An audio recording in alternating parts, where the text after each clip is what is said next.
جماعت احمدیہ کی مخالفت اور دشمن کے لیے دعا اور ہمدردی جماعت احمدیہ کا وصف اگر تم نے ان مولویوں کو کھلا چھوڑ دیا تو اس کا نتیجہ سارے ملک کے لیے خطرناک ہوگا۔ حضرت مسلم موعود رضی اللہ عنہ کی اس نصیحت پر عمل نہ کرنے کا نتیجہ آج پاکستان کا ہر خطہ بھگت رہا ہے۔ سیدنا حضرت اقدس مرزا غلام احمد قادیانی علیہ السلام کو اللہ تعالیٰ نے امت محمدیہ صلی اللہ علیہ وسلم کا موعود مسیح و مہدی بنا کر مبعوث فرمایا۔ چنانچہ آپ علیہ السلام نے اعلان فرمایا کہ امت محمدیہ صلی اللہ علیہ وسلم کی اصلاح کے لیے آخری زمانے میں ظاہر ہونے والے وجود جنہیں رسول اللہ صلی اللہ علیہ وسلم نے عیسیٰ ابن مریم علیہ السلام کا نام اور امام مہدی کا لقب عطا فرمایا تھا، ان کا مقام و مرتبہ احادیث میں بیان ہوا ہے۔ نبی کریم صلی اللہ علیہ وسلم نے آنے والے مسیح موعود کو حکم و عدل، الامام المہدی، خلیفۃ اللہ، نبی اللہ اور رسول اللہ اور خلیفۃ الرسول کے القابات سے یاد فرمایا تھا۔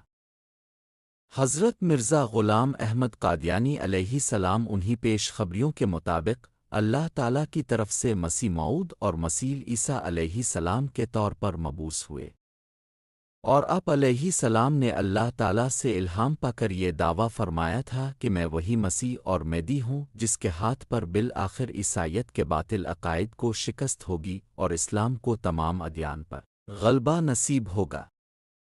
رسالہ فتح اسلام میں حضور علیہ السلام نے تحریر فرمایا کہ مسیح جو آنے والا تھا یہی ہے، چاہو تو قبول کرو۔ اسی طرح حضرت مسیح موعود علیہ السلام نے ایک مجلس میں فرمایا، جو کچھ مسیح موعود کے لیے مقدر تھا وہ ہو گیا، اب کوئی مانے نہ مانے مسیح موعود آ گیا اور وہ میں ہوں۔ آپ کا یہ دعویٰ کرنا تھا کہ مخالفت کا ایک طوفان کھڑا ہوا، کیا آپ نے کیا بیگانے ہر ایک میدان مقابل میں نکل کھڑا ہوا۔ اریوں کی طرف سے لیکھرام تو عیسائیوں کی طرف سے عبداللہ اتھم، ڈاکٹر جان الیگزینڈر ڈوئی اور دیگر معاندین کمربستہ ہو گئے۔ خود مسلمانوں کی طرف سے مولوی محمد حسین بٹالوی، عبداللہ غزنوی، پیر مہر علی شاہ اور کئی اور نامور قسمت ازمائی کو نکلے، لیکن جس کے ساتھ خدا تعالیٰ ہو اسے کون ہرا سکتا ہے؟ آپ فرماتے ہیں، یہ صاف امر ہے کہ خدا تعالیٰ نے مجھے مامور اور مسیح موعود کے نام سے دنیا میں بھیجا ہے۔ جو لوگ میری مخالفت کرنے والے ہیں وہ میری نہیں خدا تعالیٰ کی مخالفت کرتے ہیں۔ قارئین کرام، مختصر یہ کہ حضرت مسیح موعود علیہ السلام کی مخالفت تو اس وقت سے ہو رہی ہے جب ابھی باقاعدہ جماعت کا قیام بھی عمل میں نہیں آیا تھا اور آپ علیہ السلام نے بیعت بھی نہیں لی تھی۔ مسلمانوں نے بھی اور غیر مسلموں نے بھی اپنا پورا زور اب کی مخالفت میں لگایا اور اب تک لگا رہے ہیں۔ حضرت مسیح موعود علیہ السلام پنجاب ہندوستان میں مبعوث ہوئے۔ اللہ تعالیٰ نے اس علاقے سے آپ کو ایک بڑی تعداد مخلصین اور محبین کی عطا فرمائی، جنہوں نے اخلاص اور فدائیت کی وہ مثالیں قائم کیں جن کی نظیر قرون اول کے سوائے اور کہیں نظر نہیں آتی۔ لیکن اسی خطہ سے مخالفین کا گروہ بھی کھڑا ہوا، اپنے شروع سے ہی اپنے فدائین کو مخالفین کے ظلم و ستم کو برداشت کرنے کی نصائح فرمائیں۔ ابتدائی دور میں مولوی محمد حسین بٹالوی فتویٰ کفر لیے گھومتا نظر آتا ہے، تو دوسری طرف ثناء اللہ امرتسری ایڑی چوٹی کا زور صرف کرتا دیکھتا ہے۔ مولوی غلام محمد قصوری مباہلہ کی زد میں آخر ہلاک ہوا، تو پیر مہر علی شاہ تفسیر نویسی کے مقابلے میں جان بچاتا نظر آتا ہے۔ اس مخالفت نے خلافت اول اور خلافت ثانیہ میں مباحثات مناظرات کا رنگ اختیار کر لیا۔ مباحثہ رامپور، مباحثہ امرتسر، مباحثہ شملہ، مباحثہ منصوری وغیرہ بے شمار مباحثات کا تسلسل نظر آتا ہے۔ اس کے بعد احمدیت کے مقابل پر جماعت احرار آئی اور قادیان کی اینٹ سے اینٹ بجانے کے دعوے کیے جانے لگے۔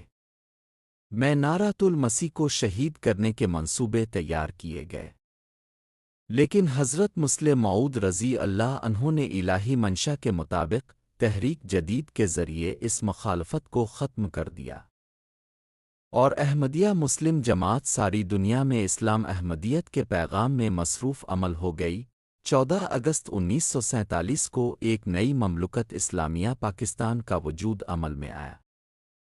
پاکستان کے مخالف علماء اپنی جانیں بچا کر پاکستان میں آ گئے اور جلد ہی اپنی سیاسی دکانیں چلانے کے لیے موقع تلاش کرنے لگے۔ جلد ہی یہ موقع جماعت کے خلاف فسادات پنجاب 1953 کی شکل میں ظاہر ہوا۔ پاکستان کی تاریخ میں پہلی بار مذہب کو سیاسی اقتدار حاصل کرنے کا منظم ذریعہ بنایا گیا۔ اس مقصد کے لیے مذہبی اور غیر مذہبی سیاسی پارٹیاں برابر کی شریک تھیں۔ اس سلسلے میں پہلے تو بار بار اس بات کو دہرایا گیا کہ پاکستان کا قیام مذہب کے نام پر عمل میں آیا، اس لیے اسے ایک مذہبی ریاست ہونا چاہیے۔ مذہبی ریاست کا مطلب ہے کہ وہ تمام اقلیتیں کہ جن کا تعلق اکثریتی فرقے سے نہیں انہیں قوم کی تشکیل اور اس کے دائرے سے نکال دیا جائے۔ اس ہدف کو پورا کرنے کے لیے منظم طریق پر فتویٰ سازی کا بازار گرم کیا گیا۔ اشتہارات، پمفلٹوں اور کتابوں کے ذریعہ نظریات کے بارے میں مبالغہ آمیزی سے پراپیگنڈا کیا گیا۔ جلسوں، اجتماعات، تقریروں کے ذریعے لوگوں کے مذہبی جذبات کو جماعت احمدیہ مسلم کے خلاف مشتعل کیا گیا۔ اس کے نتیجے میں جو فسادات پھوٹے اس نے پورے پاکستان کو اپنی لپیٹ میں لے لیا۔ چن چن کر احمدیوں کو نشانہ بنایا گیا۔ منظم طریق پر معصوم احمدیوں کے مال و اسباب کو لوٹا گیا، گھروں کو نظر آتش کیا گیا، احمدیوں پر حملے کیے گئے۔ پہلی بار مخالف عقائد رکھنے والی مذہبی جماعتیں سیاسی جامہ اوڑھ کر مخالفت میں پیش نظر آئیں۔ ایسے نازک موقع پر حضرت مسلم موعود رضی اللہ عنہ نے احباب جماعت کو ظلم کے بدلے صبر کرنے، تعصب کے بدلے محبت سے پیش آنے کی نصیحت فرمائی اور خدا تعالیٰ کے حضور دشمن کے لیے دعائیں کرنے کی نصیحت فرمائی۔ حضرت مسلم موعود رضی اللہ عنہ ایک موقع پر فرماتے ہیں، دوستوں کو معلوم ہے کہ فتنہ بڑھ رہا ہے، اس لیے میں سمجھتا ہوں کہ ہر احمدی کا فرض ہے کہ وہ مستعد رہے اور خدا تعالیٰ سے دعائیں کرے اور جماعتی طور پر اس کی جو ڈیوٹی لگائی جاتی ہے اسے کما حق پورا کرے اور حکومت کے ساتھ پورا تعاون کرے۔ ہر مسلمان کا فرض ہے کہ وہ حکومت کی تائید کرے تا مسلمان اس فتنہ سے بچ جائیں جو برپا کیا گیا ہے۔ بحوالہ خطبات محمود 1953 صفحہ 56۔ خطبہ جمعہ 6 مارچ 1953۔ عوام الناس اور ملک کی فلاح و بہبود کے لیے حضرت مسلم موعود رضی اللہ عنہ نے لوگوں کو واضح کر دیا کہ ان فتنوں کا اصل مقصد جمہوریت کی روح کو ختم کرنا ہے اور اس کی جگہ ڈکٹیٹرشپ کو قائم کرنا ہے۔ حضور رضی اللہ عنہ اہل ملک کو نصیحت کرتے ہوئے فرماتے ہیں کہ ان فتنہ پھیلانے والے لوگوں نے جو طریق اختیار کیا ہے وہ جمہوری نہیں اور نہ ہی ملک کے لیے مفید ہے۔ اگر عوام ان لوگوں کو یہ کھیل کھیلنے دیں گے تو وہ جان لیں کہ یہ آگ ان کے گھروں تک بھی پہنچے گی۔ پس تم ملک کی حفاظت کرو، تم قوم کی حفاظت کرو اور ان مولویوں کو ملک کا امن برباد نہ کرنے دو۔ اگر تم نے ان مولویوں کو کھلا چھوڑ دیا تو اس کا نتیجہ سارے ملک کے لیے خطرناک ہوگا۔ خطبات محمود 1953 صفحہ 66۔ حضرت مسلم موعود کی اس نصیحت پر عمل نہ کرنے کا نتیجہ آج پاکستان کا ہر خطہ بھگت رہا ہے۔ حضرت مسلم موعود کی کامیاب رہنمائی اور قیادت کے نتیجے میں جماعت پاکستان سے نکل کر سارے اکناف عالم میں اسلام احمدیت کی تبلیغ میں مصروف ہو گئی۔ سرزمین ربوہ ساری دنیا میں تبلیغ اسلام کا مرکز بن گیا۔ دار الہجرت ربوہ سیاسی، علمی، عددی رنگ میں ترقیات کی دن دگنی رات چوگنی منازل طے کرنے لگی۔ مخالفین اسے کیسے برداشت کر سکتے تھے؟ حاسدین حسد کی آگ میں لوٹنے لگے۔ احمدیت کی ترقی ان کی آنکھوں میں خار کی طرح چبھنے لگی۔ ایسے حالات میں 1974 میں حاکم وقت ذوالفقار علی بھٹو نے اپنی سیاسی کرسی بچانے کے لیے جماعت احمدیہ مسلمہ کی تکفیر کا حربہ استعمال کیا۔ 1974 میں جماعت احمدیہ کے خلاف نہ صرف ملکی بلکہ طاقتور سربراہوں پر مشتمل عالمی جتھے اکٹھے کر لیے گئے۔ احمدیوں کو غیر مسلم قرار دے دیا گیا، عوام کو بھڑکایا گیا، جانیں لی گئی، اموال لوٹے گئے، تحریکات چلائی گئی، اور یہ خیال کیا گیا کہ بس اب احمدیت کو کچل کر رکھ دیا جائے گا۔ اس وقت اس الہی جماعت کا محافظ خدا یہ ارشاد فرما رہا تھا کہ وسا ماں کا نا کا احمدیو اٹھو اور اپنے مکانوں کو وسیع تر کرنے کی تیاریاں کرو، کیونکہ یہ مصائب اور مخالفت کی آندھیاں تمہارا کچھ بھی بگاڑ نہیں سکتی۔ پس جاؤ اور اپنی آئندہ آنے والی ترقیات کی تیاری کرو۔ ایسے موقع پر حضرت خلیفۃ المسیح الثالث رحمہ اللہ نے احباب بے جماعت کو نصیحت کرتے ہوئے فرمایا کہ 7 ستمبر 1974 کو قومی اسمبلی نے مذہب کے متعلق ایک قرارداد پاس کی ہے۔ اس پر احمدی مسلمانوں کے رد عمل کا ذکر کرتے ہوئے حضور فرماتے ہیں کہ ایک احمدی کا رد عمل 7 ستمبر کی قرارداد پر ایسا نہیں ہوگا کہ اس میں دنیا ظلم کا شائبہ دیکھے، اور نہ ایسا ہوگا کہ اس کے نتیجہ میں فساد پیدا ہو اور لوگوں کی حقوق تلفی ہو یا ان کے حقوق تلف ہونے کے حالات پیدا ہو جائیں۔ میں دوستوں سے کہتا ہوں کہ تمہارا رد عمل یہ ہونا چاہیے کہ نہ تم ظالم بنو خدا کی نگاہ میں اور نہ تم مفسد بنو خدا کی نگاہ میں۔ اس لیے جماعت احمدیہ کا کوئی رد عمل ایسا ہو ہی نہیں سکتا کہ جس میں سے ظلم کی بو آتی ہو یا اس کے اندر فساد کی سٹرانت پائی جاتی ہو۔ ہمارا رد عمل بالکل ایسا نہیں ہوگا۔ خطبہ جمعہ 13 ستمبر 1974۔ اسی طرح باوجود اس کے کہ اہل وطن ظلم و ستم کر رہے ہیں اور ہر طرح کے مظالم روا رکھے ہوئے ہیں، حضرت خلیفۃ المسیح الثالث نے احباب جماعت کو وطن سے محبت اور اس کے لیے ہر قربانی دینے کی ہدایت فرمائی۔ فرمایا کہ ہمارے دلوں میں اپنے ملک کے لیے جو محبت ہے، یہ وہی محبت ہے جس پر حضرت خاتم الانبیاء محمد مصطفیٰ صلی اللہ علیہ وسلم نے یہ مہر لگائی ہے۔ حب الوطنی من الایمان، یعنی وطن کی محبت ایمان کا ایک جزو ہے۔ یہ وہ صادق محبت ہے، یہ وہ گناہوں سے پاک محبت ہے، یہ وہ دکھ دینے کے خیالات سے مطہر محبت ہے، یہ وہ محبت ہے جو حضرت صلی اللہ علیہ وسلم کی سنت کی اقتداء اور اب صلی اللہ علیہ وسلم کے اس ارشاد کی تعمیل میں ہمارے دلوں میں پیدا کی گئی ہے، اور یہی وہ محبت ہے جو ہم سے تقاضا کرتی ہے کہ اگر ہمیں اپنی جانیں بھی دینی پڑیں تو ہم دریغ نہیں کریں گے، لیکن اپنے ملک کو نقصان نہیں پہنچنے دیں گے، خواہ ہمیں ہر طرف سے برا بھلا ہی کیوں نہ کہا جائے۔ خطبات ناصر جلد سوئم صفحہ 552۔ بالآخر بھٹو کا جو انجام ہوا اس سے ساری دنیا باخبر ہے۔ اسے ایک عرصے تک جیل کی کالی کوٹریوں میں رکھا گیا اور پھر پھانسی دے دی گئی۔ 1984 کے ابتلاء کے دوران بہت سے احمدیوں کو صحابہ رضی اللہ عنہ کے نمونوں کے مطابق تکلیفوں سے بھی گزرنا پڑا۔ پاکستان کے صدر جنرل ضیاء نے برسرِ اقتدار آنے کے چند ہفتے بعد ہی احمدیت کے خلاف زہر اگلنا شروع کر دیا۔ چنانچہ اس نے متکبرانہ بیان دیا کہ اہم قادیانیوں کو غیر مسلم قرار دے چکے ہیں۔ نوائے وقت 13 ستمبر 1977 صفحہ 4۔ 6 تا 8 اکتوبر 1978 کو ضیاء حکومت کے زیر اہتمام پہلی ایشیائی کانفرنس کراچی میں منعقد ہوئی، جس میں احمدیوں کے غیر مسلم ہونے اور ان کے بائیکاٹ کرنے کی قرارداد منظور کی گئی۔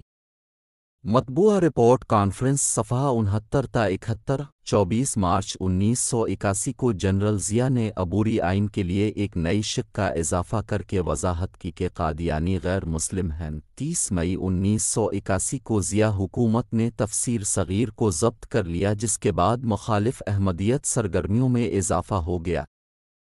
18 نومبر 1983 کو جنرل ضیاء نے بیان دیا کہ میں قادیانیوں کو کافر سے بھی بدتر سمجھتا ہوں۔ روزنامہ جنگ 18 دسمبر 1983۔ اور اس نے یہ بھی کہا کہ میں قادیانیت کے کینسر کو جڑ سے ختم کر دوں گا۔ اس پس منظر میں حضرت خلیفۃ المسیح الرابع رحمہ اللہ نے اپنے عہدے خلافت کے دوسرے جلسہ سالانہ دسمبر 1983 کے موقع پر اپنی ایک پرشوکت نظم میں جو انذر فرمایا وہ بعد میں حیرت انگیز طور پر ایک نشان کی صورت میں پورا ہوا۔ اپنے تمام احمدیوں کو صبر اور دعا کے ساتھ کام لینے کی تلقین فرمائی۔ اپنے فرمایا